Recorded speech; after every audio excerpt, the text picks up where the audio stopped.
በመቀጠል ያው እንግዲህ ዳቦ ተቆርሷል፣ ፌሽታ ነው።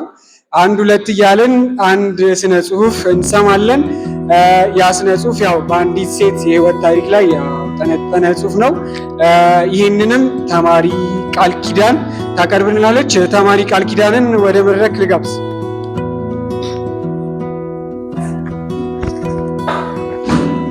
እንኳን አደረሳችሁ።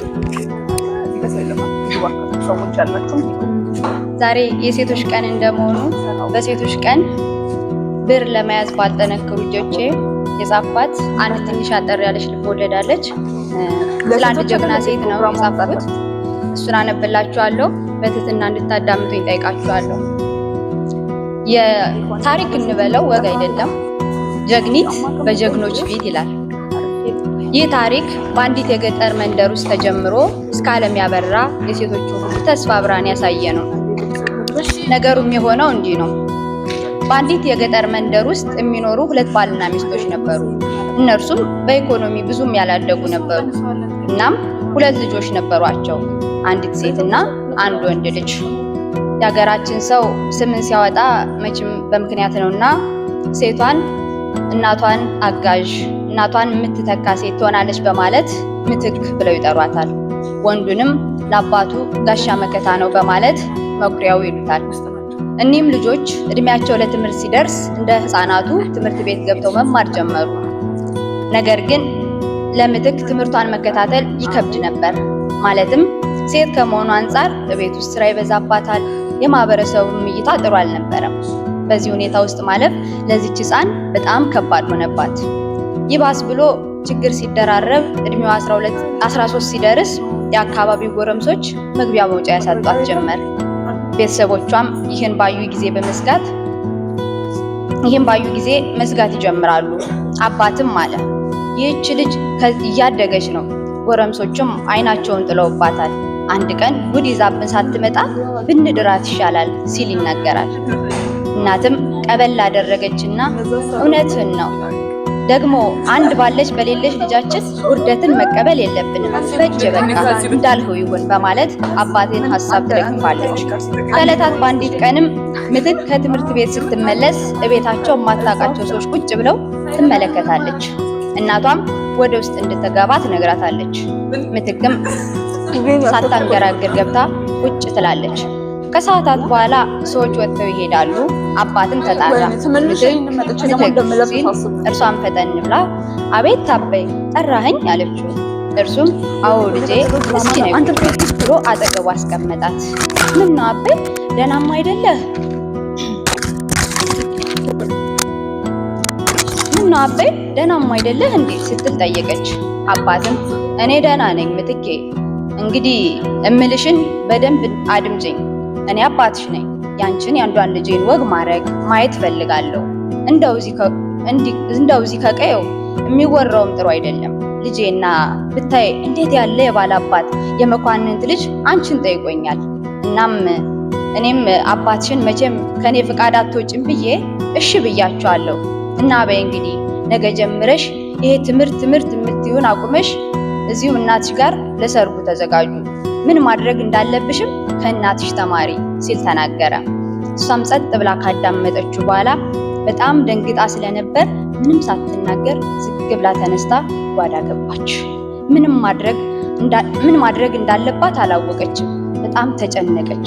ትምህርቷን በጣም የምትወድ ጎበዝ ተማሪ ስለነበረች ይህን አምኖ መቀበል ከበዳት። ፈጠን ብላም ወደ አባቷ ተመለሰችና እግሩ ስር ተደፍታ ማልቀስ ጀመረች። አበይ እኔ ካንተ ፍቃድ መውጣት ፈልጌም አይደለም አበይ፣ ትምህርቴን መማር ፈልጋለሁ አበይ፣ ተምሬ ወግ ማድረግ ላሳይህ እንጂ እንደዚህ አታድር እባክህ አበይ በማለት አባቷን መማፀን ጀመረች። አባቷ ግን ብዙ አስቦ የወሰነው ውሳኔ ስለነበረ ወይ ፍንክች ብሎ በአቋሙ ጸንቷል። ምንም ሊራራራት አልፈለግም። ልጄ እኔ ላንቺ የሚበጀውን አስቤ ወስኛለሁ። አንቺ ገና ልጅ ስለሆንሽ ይሄ አይገባሽም። አሁን አርፈሽ የኔን ትዕዛዝ እንድታከብሪ ይፈልጋለሁ። በይ አሁን ከዚህ ተነስተሽ እና ግቢ ሲል ተቆጣት። እርሷም አባቷ እንዳራራላት ሲገባት ደንገጥ ብላ ተነስታ ሮጠች። በቀጣዩ ቀን ትምህርት ቤት ለመሄድ ስትነሳ እናቷ አንቺ ልጅ ምን እየሆንሽ ነው? አባትሽ ያለውን አልሰማሽም? ምን በይ አርፈሽ ቁጭ በይ፣ ጦስሽ ለእኔም እንዳይተርፍ። ቆይ አንቺ ተማርሽ አልተማርሽ የት ልትደርሽ ነው? እንማር ብለው የሄዱትን እኮ ስንቶቹን አየን፣ ዲቃላቸውን ተሸክመው ቤተሰቦቻቸውን ሲያዋርዱ። አንቺም ይሄ ቀርቶብሽ ካልሆነ አርፈሽ ቁጭ በይ በማለት ተቆጣቻት።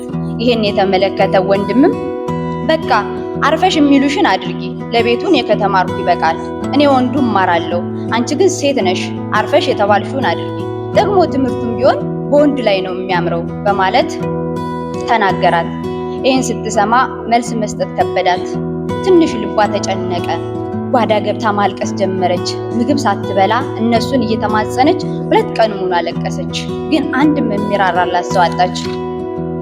አሁን ይህች ትንሽዬ ብላቴና የራሷን ውሳኔ ወሰነች። አንድ ቀን እናትና አባት ለሰርጉ ዝግጅት የሚሆን ነገር ለመሸመት ወደ ገበያ ይወጣሉ። ወንድሟም ትምህርት ቤት ይሄዳል። ታዲያ በዚህ ጊዜ ምትክ ብቻዋን ቁጭ አለች። ይህን ስትመለከት አንድ ሀሳብ አእምሮ ውስጥ ገባ። እኔን ማንም አይወደኝም፣ እናቴ፣ አባቴ፣ ወንድሜ ሁሉም ይሄን ያህል ቀን ሳለቅስ እነሱ ለዓይኖቼ እንባ ግድ የላቸውም። ስለዚህ እዚህ መቆየቴ ጥቅም የለውም። ከዚህ ቤት ወጥቼ እድሌን መሞከር አለብኝ በማለት ልብሶቿን በትንሽዬ ፌስታል ይዛ ከቤት ትወጣለች። ወዴት እንደምትሄድ ግን አታውቅም፣ አላወቀችምም ነበር። ልቧ ግን አንድ ቦታ አስቧል። ይኸውም ከተማ መሄድን ነበር። ነገር ግን ከቤት ወጥታ ስለማታውቅ ሁኔታው ሁሉ ግራ ገባት። ግን መቆም አልፈለገችም። ዝም ብላ መንገዷን ቀጠለች። ከርቀት መኪና ይታያት ጀመር። እርሷም መኪና ወዳየችበት መንገዷን ቀጠለች። ከብዙ ጊዜ በኋላ የመኪና መስመሩ ጋር ትደርሳለች። ነገር ግን እጇ ላይ ምንም አይነት ብር አልነበረም። ጠጋ ብላ ሰዎችን ትጠይቃለች። ብር ከሌላት የትም እንደማይወስዷት ይነግሯታል። በዚህ ጊዜ እሷ ከቆመችበት ራቅ ብሎ እህል የጫነ መኪና ቆሞ ትመለከታለች። ፈጥናም ወደ መኪናው ትጠጋለች። እንደምንም ከኋላ ሸራውን መክፈት ትሞክራለች። በዚያም ሾልካ ትገባለች። ከብዙ መንገድ በኋላ የሆነ ቦታ ሲደርሱ መኪናው ይቆማል። ምትክ ግን በጣም እርቧታል፣ በዛ ላይ ደክሟታል። በዚህ ምክንያት አንቀላፍታ ነበር። እህሉን ለማራገፍ መኪናው ሲከፈት ከእህሉ ጎን ባለች ትንሽዬ ክፍተት ምትክ ተኝታ ነበር። መጀመሪያ ሲያዩት ተደናግጠው ሁሉም ጸጥ አሉ። ከዛ ግን ቀሰቀሷትና እዛ ቦታ ማን እንዳስቀመጣት በመጠየቅ ያስጨንቋት ጀመር። በዚህ ጊዜ ብዙ ሰዎች ተሰበሰቡ። አንዲት እናትም ድንገት በዚህ ሲያልፉ የሰውን ብዛት በመመልከት ምን እንደተፈጠረ ለመስማት ጠጋ ይላሉ። በዚህ ሁሉ ሰው መሃል አንዲት ትንሽዬ ልጅ ከመሃል ቁማ ታለቅሳለች። ሲያዩት ይህች እናት አንጀታቸው አልቻለም። ምን ሆና ነው በማለት ጠየቁ። የተፈጠረውን ሁሉ የሰማ አንድ ሰው ነገራቸው። እሳቸውም ቀረብ ብለው አቀፏትና እዚህ ሀገር ዘመድ አለሽ ሲሉ ይጠይቋታል። እሷም አንገቷን በመነቅነቅ አይ በማለት ትመልሳለች። ከእርሷ ጋር መሄድ ትፈልግ እንደሆነም በድጋሚ ይጠይቋታል። እሷም ድጋሚ በአንገቷ እሽታዋን ትገልጻለች። እሳቸውም በጣም ባለጸጋና ባልም ሆነ ልጅ ያልነበራቸው ብቸኛ ሴት ነበሩ።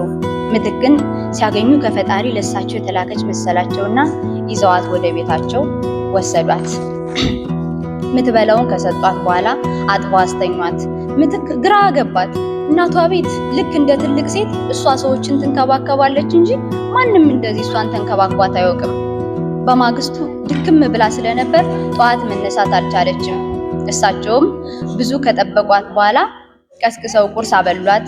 ከዚያም እንዴትና ለምን እንደመጣች ጠየቋት። እሷም የተፈጠረውን አንድም ሳታስቀር ነገረቻቸው። አዘኑላት፣ ልባቸው ተሰበረ። እኔ የምትፈልጊውን ሁሉ አደርግልሻለሁ፣ እኔ እናት ሆንሻለሁ፣ ህልምሽን እንድታሳኪ አግዝሻለሁ በማለት አጽናኗት። ከዚያም ትምህርት ጀመረች። እሳቸውም ልክ እንደ ቃላቸው እናት ብቻ ሳይሆን እህትም ጓደኛም ሆኗት። ህይወት እየተስተካከለላት መጣ። እድሜዋ አደገ። ነገሮችን በብስለት ማሰብ ጀመረች። በትምህርቷም በጣም ጎበዝና ከተማሪ እስከ አስተማሪ የሚያመሰግኗት ነበረች። 12ኛ ክፍል ስትደርስ የአፍላነት እድሜ ይፈትናት ጀመር። ነገር ግን ለራሷ አንድ ነገር ነገረችው። እሷ ያየችውን የልጅነት መከራ የሚደርስባቸውን ልጆች መታደግ፣ ያለ እድሜ ጋብቻን፣ ጠለፋን ማስቆምና የሴት ልጅ መብትን ማስከበር ሳታውቃት እናት የሆነችውን እናቷን ማኩራት ኃላፊነቷ እንደሆነ አመነች። ሁሌም ይሄ ለራሷ ቃል ኪዳኗ ነው። ምንም ነገር ሲገጥማት ይሄን ቃሏን በማሰብ ነገሮችን ትታገላቸው ነበር። ከዛው 12ኛ ክፍልን ጥሩ ውጤት በማምጣት አለፈች እና የህግ ትምህርቷን ለመማር ወደ አዲስ አበባ ዩኒቨርሲቲ ገባች። እናቷ በጣም ተደሰቱ። በልጃቸው ሁሌም ይኮራሉ። እሷ የፈጣሪያቸው ማመስገኛ ሆነችላቸው። እሷም አላሳፈረቻቸውም። ከአዲስ አበባ ዩኒቨርሲቲ የህግ ትምህርቷን በማዕረግ በመመረቅ አጠናቀቀች። ዩኒቨርሲቲውም የዓመቱ የጀግና ሴት በማለት ስጦታ አበረከተላት። እሷ ግን ህልሟ ገና ጀመረ እንጂ እዚህ ጋር የእሷ ጀግንነት አልታያትም ነበር። ከእናቷ ጋር በመሆን የሴቶችና ህፃናት መብት ተሟጋች ድርጅት አቋቋሙ። ልክ እንደሷ ከሷም በከፋ መንገድ እያለፉ ያሉ ህፃናትን፣ ሴቶችን መርዳት ጀመረች። ከመላው ኢትዮጵያ ማንኛውንም የመብት ጥሰት የሚፈጸምበት ቦታ ከተጠራች ማንም አያቆማትም ነበር። በዚህ ምክንያት ስሟ ጠበቃ ምትክ እየተባለ በመላው ኢትዮጵያ ክፍል ታዋቂ ሆነች። ለተቸገሩ በነፃ ጥብቅና በመቆም ለመብታቸው ትሟገታለች። እንዲህ እያለች ህልሟን መኖር ጀመረች። በስተመጨረሻም በአንዲት ቀን በደረሳት የስልክ ጥሪ መሰረት ወደ ተወለደችበት የገጠር መንገድ የመሄድ እድሉ ገጠማት። ምንም ሳታመነታ ረዳቷን በመያዝ ወደ ቦታው አመራች። ስትደርስ ያየችውን ነገር ማመን አቃታት።